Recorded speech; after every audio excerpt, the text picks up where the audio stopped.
और बड़ी खबर में जंतर मंतर की हलचल का रुख करेंगे। अन्ना के अनशन पर जाते ही भीड़ जुटनी शुरू हो गई है। शरद पवार के घर पर अन्ना समर्थकों ने हंगामा किया है आज, लेकिन सरकार ने कह दिया है कि फिलहाल अभी कोई एसआईटी नहीं बनने जा रहा है। ये एक सूत्रों के हवाले से खबर आ रही है।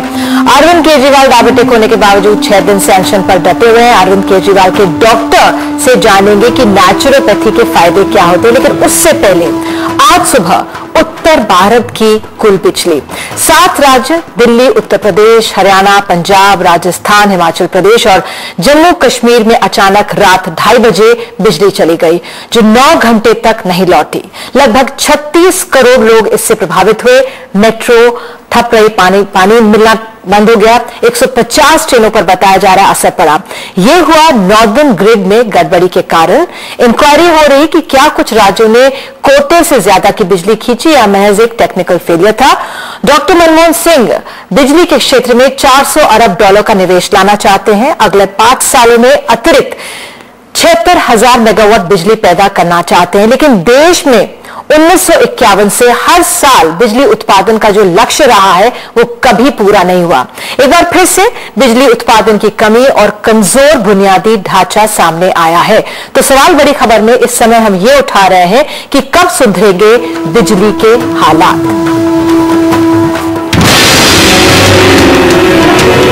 सारा काम अपसेट हो गया, लाइट नहीं आने की वजह से, पानी भी नहीं आ रहा। पानी की वजह से सारे काम ही रुक गए। 2:30 बजे से जाग रहे हैं, बिल्कुल लाइट नहीं है। लगभग 4:30 बजे सुबह से खड़ी है। जैसे फुल्ली ठीक होगा तभी गाड़ी चल पाएगी। मेट्रो बंद करे, लाइट नहीं है, वो नहीं है। होता है, इतनी प्रगति कर गए हैं। रात भर लोग इंतजार करते रहे, 2 बजे से ही बिजली आए तो उनके घर में पानी पहुंचे। का वक्त अचानक बिजली चली गई। दिल्ली ही नहीं, उत्तर भारत के 7 राज्यों में एक साथ अंधेरा छा गया। करीब 36 करोड़ लोग मुश्किल में फंस गए। संकट घंटों तक बना रहा। बिजली संकट का असर घर के अंदर ही नहीं, सड़कों और रेलवे स्टेशनों पर भी दिखा। ट्रैफिक लाइट्स बंद हो गए, चारों तरफ जाम लग गया। क्या हुआ, क्यों हुआ, ये अब तक साफ नहीं हो पाया है। हम किसी स्टेट की फ्रीक्वेंसी बढ़ रही है तो इमीडिएटली टेलीफोन पे बात करते हैं, हम उनको मालूमात देते हैं, लेकिन ये रात में हो गया है। अभी एग्जैक्टली क्या हो गया वही इंक्वायरी कर रहे हैं। ये 3 लोगों की कमेटी अपॉइंटमेंट की है उसका कारण ढूंढने के लिए। माना जाता है कि आगरा के एक प्लांट में फॉल्ट की वजह से यह संकट शुरू हुआ और नॉर्दर्न ग्रिड में लगा सुरक्षा सिस्टम इस फॉल्ट पॉइंट के असर को वहीं तक सीमित रखने में नाकाम साबित हुआ। इस बिजली संकट की वजह से दिल्ली में सोमवार देर शाम तक कई इलाकों में बिजली गुल रही। केंद्रीय बिजली मंत्री खुलकर इसकी जिम्मेदारी तय नहीं करना चाहते, लेकिन दिल्ली वासियों की नाराजगी झेल रही दिल्ली सरकार ने इस संकट के लिए यूपी, पंजाब और हरियाणा सरकार को जिम्मेदार ठहरा दिया। ग्रिड फेल होने का कारण रहा 500 मेगावाट पंजाब ओवरड्रॉ कर रहा था, 1500 मेगावाट के आसपास जो है यूपी ओवरड्रॉ कर रहा था, हरियाणा 580 मेगावाट ओवरड्रॉ कर रहा था। संकट इतना लंबा चला कि उद्योग जगत को भारी नुकसान उठाना पड़ा। सीआईआई का अनुमान है कि पावर कट की वजह से कम 525 करोड़ के नुकसान की आशंका है। सेंट्रल इलेक्ट्रिसिटी अथॉरिटी के मुताबिक देश में जरूरत से 9% कम बिजली उपलब्ध है। योजना आयोग का दावा है कि इस कमी की वजह से सालाना विकास दर 1.2% कम हो जाता है। दिल्ली का पीक लोड जो है 5,600 से ऊपर जा चुका है। जनरेशन कैपेसिटी दिल्ली की 1500 मेगावाट ही रही है, तो obviously there is great need to import power into Delhi. Northern grid की सुरक्षा एक बार फिर सवालों के घेरे में है। नॉर्दर्न ग्रिड क्यों फेल हुआ, इसके पीछे क्या बड़ी वजह रही, इस मामले की तहकीकात के लिए बिजली मंत्री ने एक हाई लेवल कमेटी गठित की है। हालांकि इस घटना के पीछे वजह चाहे जो भी रही हो, आज ये जरूरी हो गया है कि भारत सरकार नॉर्दर्न ग्रिड को और सुरक्षित बनाने के लिए एक नई पहल शुरू करे। दिल्ली में कैमरा पर्सन एन रवि के साथ हिमांशु शेखर, एनडीटीवी इंडिया। तो बेहद खास मेहमान आज हमारे साथ जुड़े हैं इस समस्या को समझाने के लिए। मिस्टर हारून यूसुफ, ऊर्जा मंत्री दिल्ली हमारे साथ हैं। सुरेश प्रभु जी, पूर्व ऊर्जा मंत्री देश के, हमारे साथ स्टूडियो में मौजूद हैं। भूपेंद्र यादव, सांसद बीजेपी। राजीव ककारिया, सदस्य RWA ग्रेटर कैलाश, हमारे साथ यहां पर मौजूद है। और professor AJ Aiyar, editor in chief Energia journal Mumbai से हमारे साथ जुड़ रहे हैं। हारून जी, बहुत बहुत शुक्रिया कि आप हमारे साथ जुड़े। यहाँ पर आज इतनी समस्या लोगों को झेलनी पड़ी है 7 राज्यों में, लेकिन राजधानी है, वहां के आप ऊर्जा मंत्री हैं। क्या कारण रहा अब तक की इंक्वायरी में या जो पूछताछ हुई है, जो इतनी देर तक रात के 2:30 बजे बिजली चली गई? देखिए, जो डेटा अवेलेबल है हमारे पास, उसके हिसाब से जो ओवरऑल ग्रिड पे हो रहा था, खासतौर से उत्तर प्रदेश, पंजाब जो है वो और हरियाणा ओवरड्रॉ कर रहा था, उसकी वजह से ग्रिड की फ्रीक्वेंसी काफी नीचे चली गई। और जिस वजह से मैं समझता हूं कि ये तमाम हादसा हुआ है। और क्योंकि आपको याद होगा, आज से 8-9 महीने पहले भी जब उत्तर प्रदेश के अंदर मायावती जी की सरकार थी और चुनाव होने वाला था, तब भी यूपी ओवरड्रॉ कर रही थी। और उस समय हमने, जब हमारे जो केंद्रीय मंत्री शिंदे साहब हैं, मुख्यमंत्री जी और मैं स्वयं मिले थे उनको, और उन्होंने बड़ी सख्ती से हिदायत दी थी कि कोई भी ग्रिड का वायलेशन करेगा तो उसके खिलाफ कार्रवाई होगी। आज भी मैं और मुख्यमंत्री जी शिंदे साहब को मिले, उनको पूरी सिचुएशन का हमने बताया है। और मैं समझता हूं कि जिस तेजी के साथ रेस्टोरेशन किया गया और जितना बड़ा ये ग्रिड फेलियर था, और 4 बजे तक जो है एम्स में और एयरपोर्ट पे और दूसरी जगह लाइट रेस्टोर कर दी गई थी, और 8 बजे तक तकरीबन 80% दिल्ली जो है। हारून जी, 2001 में भी नॉर्दर्न ग्रिड इसी तरह फेलियर हुआ था, तब 16 घंटे लगे थे। अब 10 साल बाद इसको रिस्टोर करने में 9 घंटे लग रहे हैं। हम आगे नहीं बढ़ पाए। अगर हम सिर्फ यही देखें कि कितनी देर लगती है रिस्टोर होने में, तो बहुत समय लग गया। देखिए निधि जी, इसमें जैसा शिंदे साहब ने कहा है, और उन्होंने एक कमेटी अपॉइंट की है, क्योंकि खाली एक वजह नहीं है, बहुत सारी वजहें हो सकती हैं।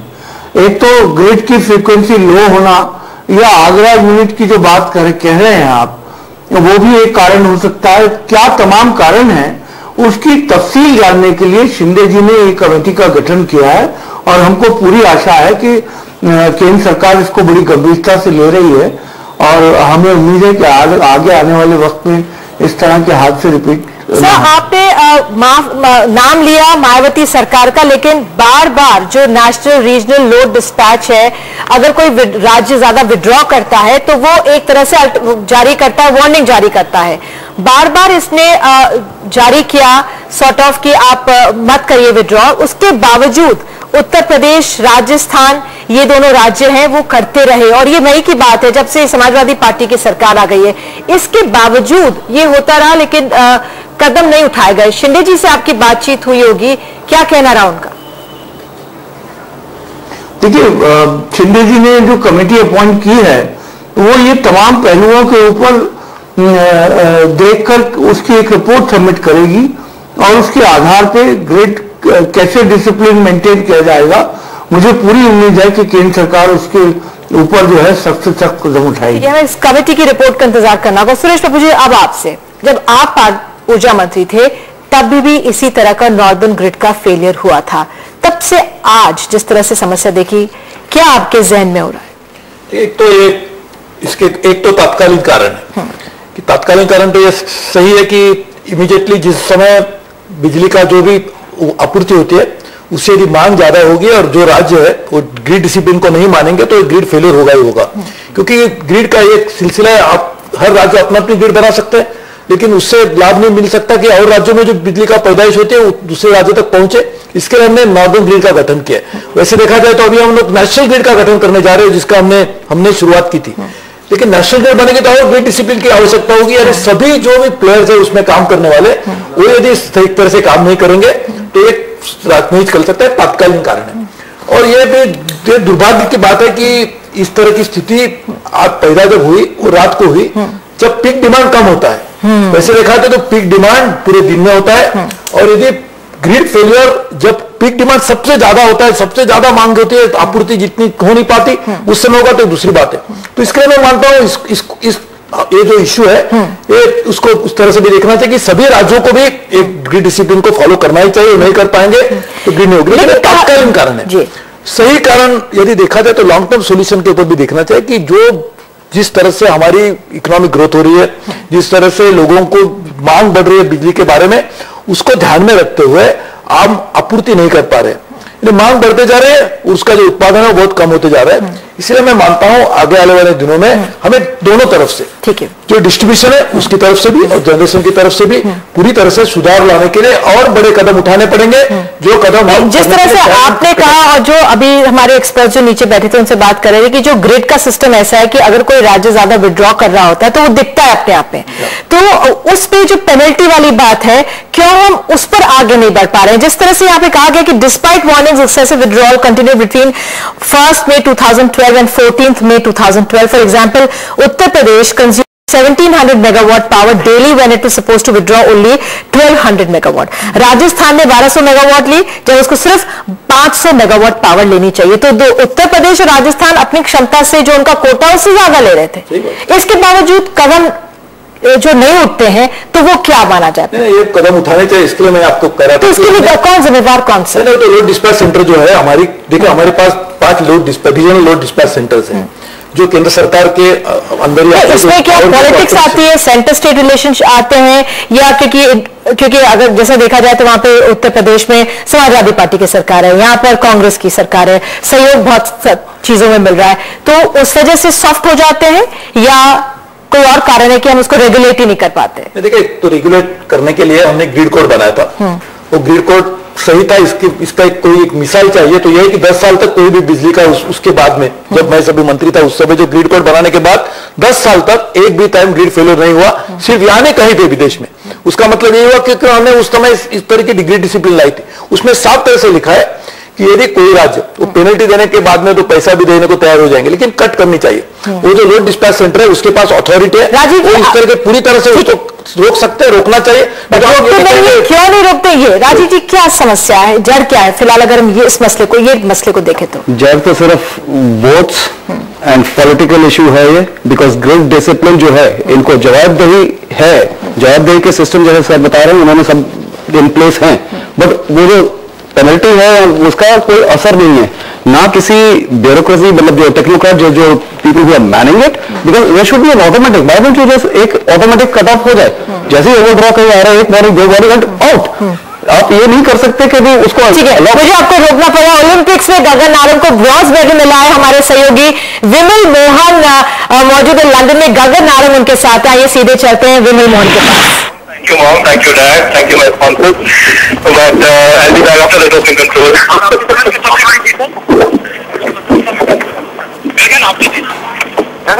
इसे आपके जीवन की सबसे बड़ी जीत मानो? I don't think सबसे बड़ी जीत होगी, मैं गेम लगा दूंगी। और आप बहुत खुश हैं। Thank you. ये गगन का पहला रिएक्शन था। हेलो जी विमल, आप गगन से बात कर रहे थे, क्या कहना रहा है? अब गगन आ रहे, मेरे से भी नहीं बात कर सकते अगले 1.5-2 घंटे, वो चले गए डोपिंग के लिए। और ये गगन का पहला रिएक्शन है जो उन्होंने एनडीटीवी को दिया है। इसके अलावा अभी फिलहाल उनसे बात करना बिल्कुल ही मुमकिन नहीं, क्योंकि वो डोपिंग कंट्रोल करी जा रहे हैं।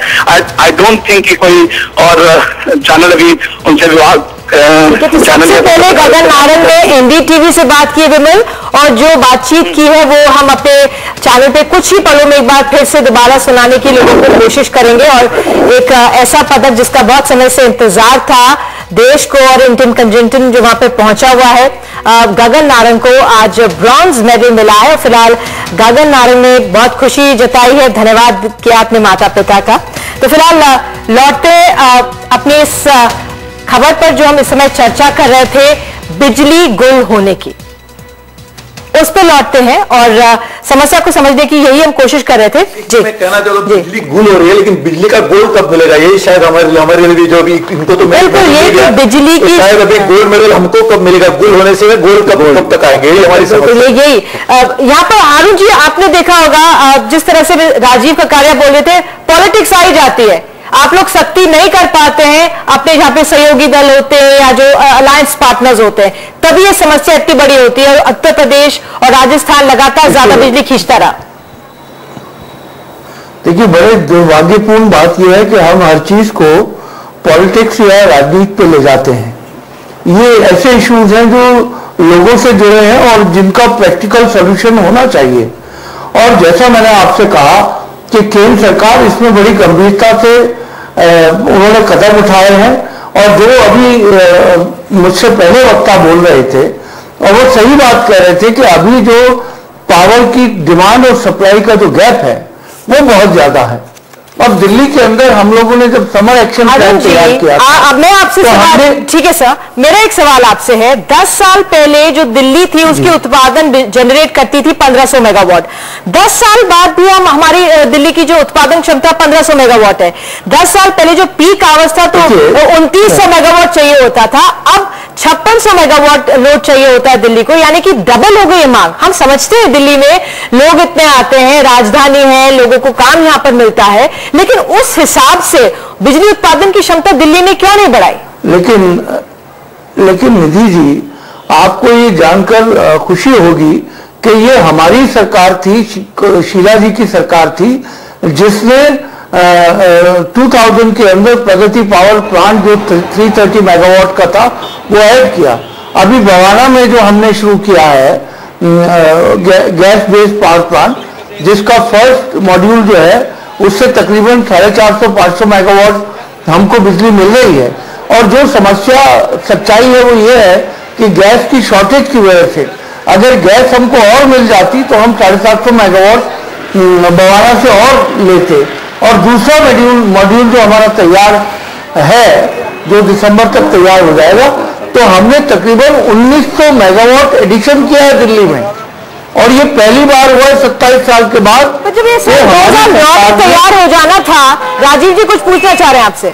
मैं एक बात बीच में कहना चाहूंगा। हारून यूसुफ जी, आपकी सारी बातों और सारे तथ्यों में एक चीज मिली कि हम बिजली मंत्री से केंद्र से मिलाए, काम हो जाएगा, बिजली आ जाएगी।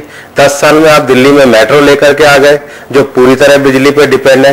आपने उसके लिए क्या प्लानिंग करी, आपने उसके लिए क्या योजना करी? अगर आपका काम केवल केंद्रीय बिजली मंत्री से मिलकर के शिकायत कर देना है और उनकी रिपोर्ट का अध्ययन कर लेना है तो बेहतर होता आप दिल्ली विश्वविद्यालय में प्रोफेसर बन जाते। आप बिजली मंत्री बनकर के क्या काम ना कर रहे हैं, मुझे समझ में नहीं आ रहा। इस तरह से दे रहे हैं, you are academician more than a minister. कोई पॉलिसी का कोई ध्यान नहीं है। बिजली की दर में वृद्धि हो रही है, उसके बारे में बिजली मंत्री का क्या कहना है?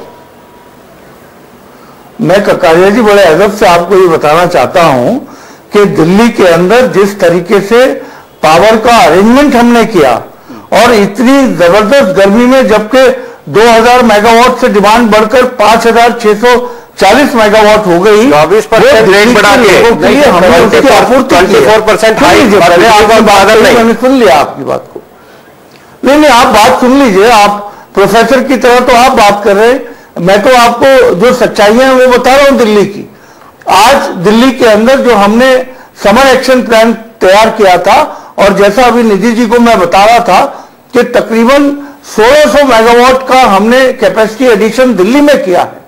और जो फ्यूल शॉर्टेज है, गैस की शॉर्टेज है, वो पूरी हिंदुस्तान को पता है कि गैस की कमी की वजह से बहुत सारे प्लांट बनकर तैयार हो गए हैं।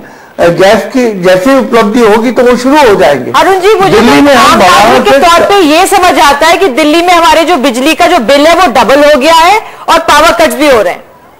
एक आम नागरिक की जो समस्या है वो अभी भी बनी हुई है। देखिए निधि जी, मैंने पहले भी आपके चैनल पे एक मर्तबा कहा था कि पावर सेक्टर को रियलिस्टिकली सोचना चाहिए। आज जो पावर हम खरीदते हैं या पावर की जो कॉस्ट, जनरेशन कॉस्ट जो आती है, उसको मद्देनजर रखना होगा। जो ओवरहेड है, लोगों को पैसा देना इतना अखरता नहीं है, लेकिन जो एफिशिएंसी है उस पर आके अटकती बात। एफिशिएंसी के ऊपर बात आके अटकती है। और दूसरी महंगा बिजली दे रहे हैं, पैसा इनका पावर कॉस्ट ऑफ प्रोडक्शन जो है, अगर आज भी आप बैंगलोर मुंबई के मुकाबले बैंगलोर मुंबई दिल्ली के रेट बहुत ज्यादा कम है। दिल्ली के कॉर्पोरेशन के एक अधिकारी का बयान था कि दिल्ली में 5600 मेगावाट की आवश्यकता है, हम 10 साल से केवल 1500 मेगावाट का उत्पादन कर रहे हैं। आप खुद मान रहे हैं कि आप गैस की व्यवस्था नहीं कर पाए। आपके खुद के स्टेटमेंट में आ रहा है कि आप डीजल की आपूर्ति की व्यवस्था नहीं कर पाए। आप खुद मान रहे हैं कि जितना उत्पादन होना चाहिए था उतना उत्पादन नहीं हुआ है। आप खुद मान रहे हैं कि रियलिस्टिकली सोचना चाहिए। तो जब सब काम औरों को करना चाहिए तो बिजली मंत्री जी क्या करेंगे? देखिए, आपको मैं ये बताना चाहता हूं, ये दिल्ली के लोग अच्छी तरीके से जानते हैं कि कितनी, जब टेम्परेचर 47-48 डिग्री था तो हम लोगों ने तकरीबन 5600 मेगावाट से ज्यादा बिजली दिल्ली के लोगों को सप्लाई की। और जो जिस बात आप गलत बयानी कर रहे हैं। लोगों के प्रदर्शन और लोगों के दुख दर्द को देखिए।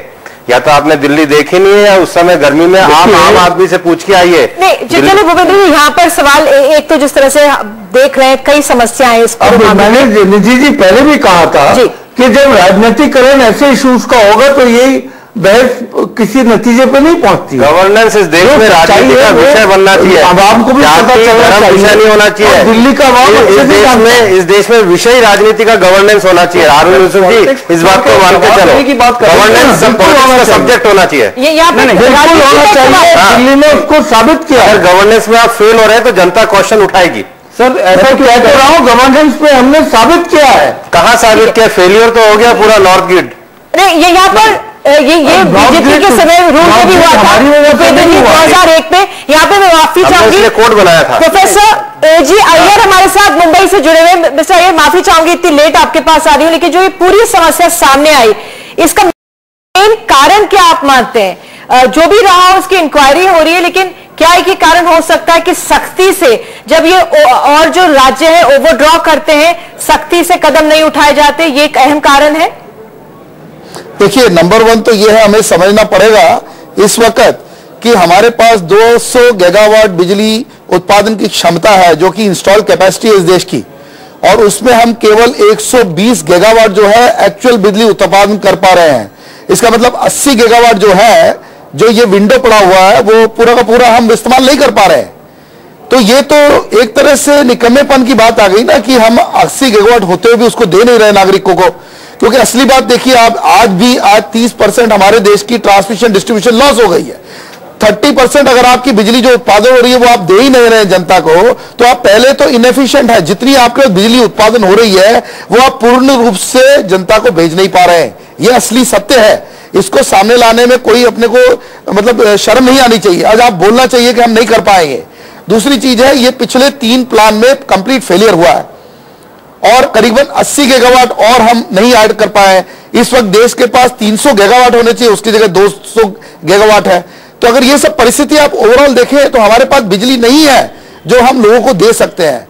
उसके ऊपर से चाहे वो दिल्ली हो चाहे मुंबई हो, और अब तो हैदराबाद, चेन्नई, ये सारे शहर अब आपके बिजली से बाहर निकल जाएंगे अगर हमारी यही परिस्थिति रही। तो basically it is non performance, इसमें कोई सवाल नहीं है। It is completely non performance. And I tell you कि I am very sorry to say, Shinde साहब या तो अब हमें बोले कि हम 100 मेगावाट ऐड करेंगे, 100 गीगावाट ऐड करेंगे इस प्लान में। अगर ये नहीं कर पा रहे तो इन्हें अपनी कुर्सी छोड़ देनी चाहिए। नहीं, उनको छोड़ देनी चाहिए, लेकिन अगर वो कहते भी हैं कब तक होता है? तमाम वायदे जिस तरह से सामने आ रहा है कि 1951 से लगातार कहा जा रहा है कि ये टारगेट होगा, ये टारगेट होगा, कभी उसको पूरा नहीं किया जाता, चाहे वो दिल्ली हो चाहे देश के तमाम राज्यों। आत्मा सर, आपसे कंक्लूडिंग रिमार्क्स करके, आप यहाँ दिल्ली में मौजूद हैं, क्या जिस तरह से इन्होंने बोला नॉन परफॉर्मेंस है, एफिशिएंसी है, डिस्ट्रीब्यूशन लॉस होता है, इस पे पॉलिटिकल रिलेशन सामने आ जाते हैं, क्या आगे बढ़ पाएंगे? क्या ये इसके लिए है कोई ठोस रास्ता है जिसमें ठीक हो सकती है सिचुएशन? देखिए, दुर्भाग्य की बात यह है कि बिजली के क्षेत्र में क्या करना चाहिए हमें सब पूरी तरह से पता है। या ऐसी कोई रॉकेट साइंस नहीं है कि जिसके बारे में हम जानकारी नहीं थे या लोग कर नहीं पा रहे। ये इम्प्लीमेंटेशन का इश्यू है। हम लोगों ने blueprint for integrated power sector development करके एक डॉक्यूमेंट बनाया था, जिसमें जनरेशन से लेकर ट्रांसमिशन लेकर डिस्ट्रीब्यूशन से लेकर एटीएमसी जो लॉसेस है उसको लेकर रिसर्च एंड डेवलपमेंट को लेकर पूरी तरह से नक्शा अभी भी होगा। लेकिन दुर्भाग्य की बात है कि हम इसको इम्प्लीमेंटेशन नहीं कर पा रहे।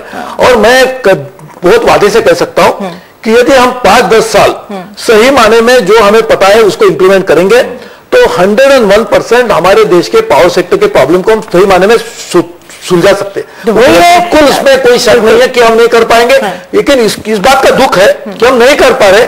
जो हम कर सकते हैं। उसके लिए पूरी सही निष्ठा की जरूरत है, राजनीति ना हो इस पर और सख्ती से कदम उठाया जाए, एफिशिएंट होके बढ़े तो फिलहाल बिजली की समस्या वो इतनी गंभीर नहीं होगी। पावर ग्रिड कॉर्पोरेट के सीएमडी आरएन नायक ने बताया, मैं आपको जाते जाते बता दूं इस सेगमेंट पे, कि बिजली सेवा पूरी तरह से उत्तर भारत में बहाल हो गई है। कुछ ही देर बड़ी खबर पे हाजिर होते हैं। अन्ना का आंदोलन जो है वो किस ओर जाता हुआ नजर आ रहा है। आज दूसरा दिन है अन्ना के अनशन का, वहां जंतर मंतर आपको ले चलेंगे। एक छोटे से ब्रेक के बाद बने रही बड़ी खबर के साथ।